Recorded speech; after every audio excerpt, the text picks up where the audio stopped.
आता पाहूया बीड देशमुख हत्या प्रकरणासंदर्भातल्या टॉप 9 बातम्या। वाल्मी कराडला 14 दिवसांची न्यायालयीन कोठडी। संतोष देशमुख हत्या प्रकरणात वाल्मी कराडचा एसआयटी ताब्यात। बीड हत्या प्रकरणात वाल्मी कराड असो किंवा कुणीही आरोपी असो सुटणार नाही अशी निर्घृण कृत्यात फाशी झाल्याशिवाय राहणार नाही, उपमुख्यमंत्री शिंदेंची ग्वाही। वाल्मी आणि आणखी कोणी असतील, कोणी एकही त्याच्यातून सुटणार नाही। यांना अशा प्रकारची निर्गुण हत्येला फाशीशिवाय दुसरी सजा नाही। खंडणी आणि देशमुख हत्येतील आरोपी एकच, एक जरी आरोपी सुटल्यास देशमुख कुटुंबियांच्या जीवाला धोका, मनोज जरांगेंचा इशारा। साहेब फडणवीस साहेब, एकही माणूस याच्यातला सुटता कामा नये। यातला खंडणीतला आणि खुनातला जरी एक बी आरोपी सुटला ना तर देशमुख कुटुंबालाच धोका आहे, त्यांच्या जीवालाच धोका आहे, हे मारून टाकू शकते।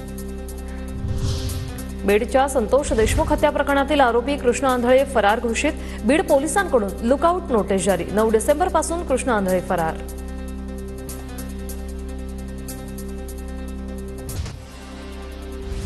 संतोष देशमुख हत्या प्रकरण फास्ट ट्रॅक कोर्टात चालवावं, आरोपींना फाशी व्हावी, धनंजय मुंडे यांची प्रतिक्रिया। संतोष देशमुखांचे जे हत्यारे आहेत, ज्यांनी निर्गुण हत्या केली आहे, त्यांना फास्ट ट्रॅकच्या कोर्टामध्ये ही केस लढवून तात्काळ फाशी द्यावी।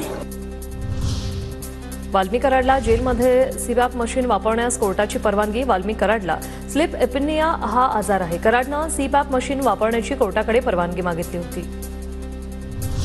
बीड प्रकरणातील सर्व आरोपींना अर्था रोड जेलमध्ये ठेवा, मुंडेंच्या सर्व कंपन्यांची चौकशी करावी, पोलीस महासंचालकांकडे अंजली दमानिया यांची मागणी।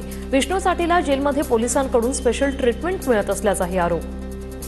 एवढी मंडळी आहे ज्यांना आता न्यायालयीन कोठडी दिली गेली आहे, त्यांना अर्था रोड मध्ये ठेवा, म्हणजे त्यांचं जे पोलीस कनायवन्स आहे, जे संगनमत आहे पोलिसांबरोबरचं, ते मोडून काढायला हवं। सरकार त्यांचंच असल्यानं आरोपींना गाड्या बेड मिळू शकतात। अंजली दमानियांच्या आरोपांवरील प्रश्नावर संजय राऊतांचं वक्तव्य। सरकार कोणाचं आहे? सरकार त्यांचंच आहे, त्याच्यामुळे त्यांना कुठे गाद्या बरं का पंखा एसी लावून दिला जाईल। अंजली दमानिया यांची मागणी योग्य आहे। बीडच्या मांजरसुंबामध्ये ज्योती जाधवच्या नावे 9 एकर जमीन, सुरेश धस यांचा दावा। तर शेतकऱ्यांच्या जमिनीतील मुरुम उपसा करून स्वतःच्या जमिनीचा विकास केल्याचा शेतकऱ्यांचा आरोप। जमीन घेतल्या 136 मध्ये, तेव्हापासून मुरुम उपसा हे झाला आणि आम्हाला त्यांच्यावर गुन्हे दाखल करून आमचे नुकसान भरपाई मिळावी।